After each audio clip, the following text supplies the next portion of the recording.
Wonderful and good morning again from the country of Benin in West Africa. It's been a really interesting trip so far. Today we're going to be heading over to the capital, Porto Novo. We're going to go check out a temple and a marketplace over there. And then this afternoon we're going to go see the Holy Tribe, if I'm saying that correctly. Kind of get into some of the Voodoo history. Really excited to see that, so let's get going. Cotonou is the biggest city in Benin at 1.2 million people, but their capital, Porto Novo, is somewhere around 300,000, and it's an hour-ish drive away. Our first stop is this beautiful and unique mosque. Yes, this is a mosque, not a church like I initially thought. This is one of the most distinctly unique mosques I've ever seen. It definitely looks like a church. So I'm told that this is actually a Brazilian influence. Who designed this mosque took influence from the churches in Brazil and then came up with this really incredible design for a mosque. It is so cool. We also noticed that there were lots of foosball tables around here. A little clue of what's coming up. Oh my god, look at the colors on this thing. I love stuff like this. Absolutely love it. Oh, your outfits are adorable. Yeah, thank you.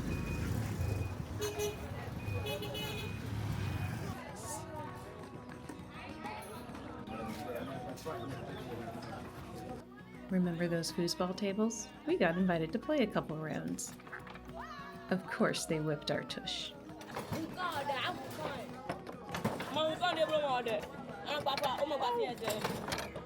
This is a little more what I would expect of a mosque to look like. It's right next to this. Hello. Our next stop is the Ajara village to visit specialist voodoo drum makers. We've arrived at a local village and we're going to go see some drums be made. This is going to be awesome. We're welcome to the workshop of a family whose sole purpose is to make these drums for voodoo. As we watch them work, we're taught just how critical drums are for voodoo. They help you to get into a trance. They speak a language through their vibrations. There are different kinds of drums for different ceremonies. When new drums are to be made, spiritual leaders go with the drum makers and they ask the spirit of the tree if they may use its wood for drums. If the spiritual leader senses the answer is no, the tree is not used. Then we get a demonstration. This one's my favorite. The talking drum, whose tone changes with squeezing the tension strings on the side. They try to teach us some basic rhythms.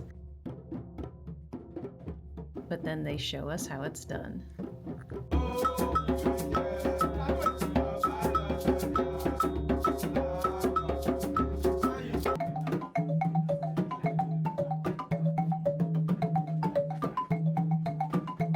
That was also super cool, a lot of fun. We then settled in for a few-hour drive up north, getting ready to experience more local villages and their aspects of voodoo.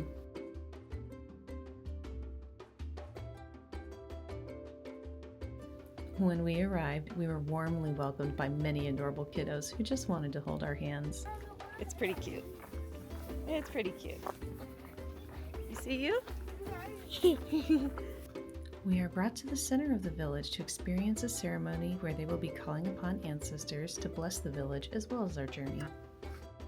It begins with some special moonshine from the spiritual leader being passed around.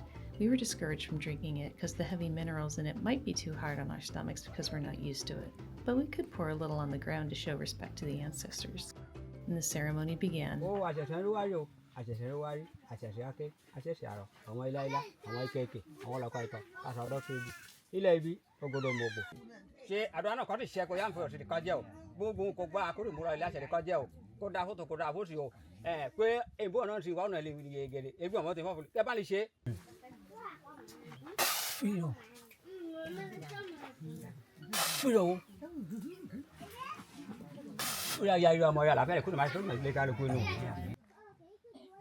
And just like that, it was done.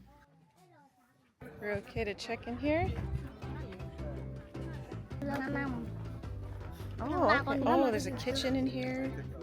This is where they get their water and corn. Very cool. The villagers wanted us to wander around and check out their homes. These kids here are so sweet, and just the smallest things make them so happy. I kind of love that. Well, that's pretty cool. Looks like it's a recycled bottle of some kind.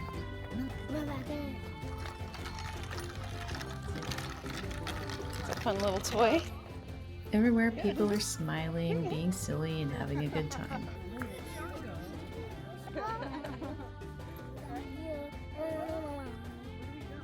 See? Who does your hair? And now I have a new one who's going to walk me back to the bus. My phone has been accosted. That's okay. I'm happy to let them play with the camera and take pictures if it puts a smile on their face. Kids here seriously are really sweet. They're so innocent. It makes me happy. And they made sure to wave us off as we left. 77 photos in 3 minutes. That's talent. Not too far away was our hotel, where we were very ready for lunch. Oh wow, this is very cool. They still have the Christmas decorations up because Voodoo is Christmas. It's entertaining that this is the pool area. And here's the toilet for everyone to see here. After some food and a quick freshening up, we went out for probably my favorite part of the day. We went to the center of town where we got to see a ceremony that happens every Wednesday to remember and speak to ancestors of the village that have passed away. Oh my gosh, was this drumming group amazing. We are told that this is the Yoruba tribe, and through special ritualistic dances, it is possible to communicate with the dead. The dancers are in very colorful dress, representing ties to the non-living spirit world. When they are in communication with the dead, they cannot touch any living people, or they will die. You'll see people throughout the dances with special sticks that will prevent the dancers from touching anybody. The dances are very entertaining and look very tiring.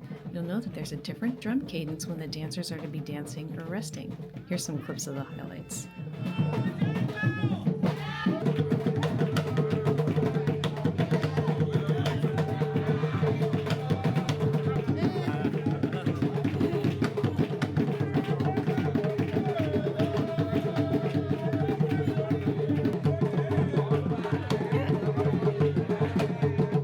Sometimes they just run away.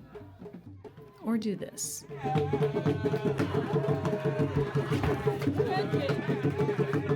And sometimes audience participation is required, and I clearly could not keep up with the dancer.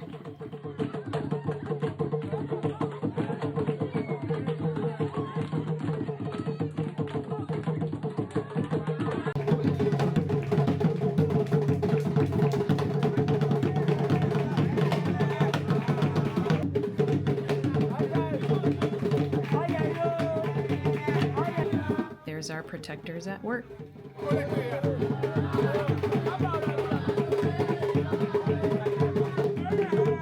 With the conclusion of the spinner, the ritual was over. This was too cool. Oh my gosh, this is one of the best tribal dances I've ever seen. I loved it. Again, not far away from here was our hotel, just a 10-minute drive. Let's do a quick room tour. This room is pretty incredible. Holy moly. Big bathroom, big ass bathroom. You know, this is seriously one of the most amazing days that I've had on a tour. I've had a lot of really great tours, but like today, everything that we did, I mean, I've just been happy and just feeling so excited to see this culture. And we're seeing stuff that it's just not the stuff that we ever really get to see in America. And Voodoo is definitely, has different meanings, you know, in Louisiana and other mainstream parts of our culture. But to actually see it on the ground and witness what things are actually like and see how these people live every day, it is such a privilege. It is such a privilege to be able to see that. Their costumes are wonderful. Their dances are difficult, and mad respect to them for doing that. And as you saw, I mean, there's people that take touching the fabric so seriously. They have people to protect us so we don't get marked for death. And little things like that I find so fascinating. It makes me really happy to discover and learn about them. It is time for bed. It's been a long day, and we have a lot more festivities to see tomorrow. So I'll say goodnight and see you tomorrow.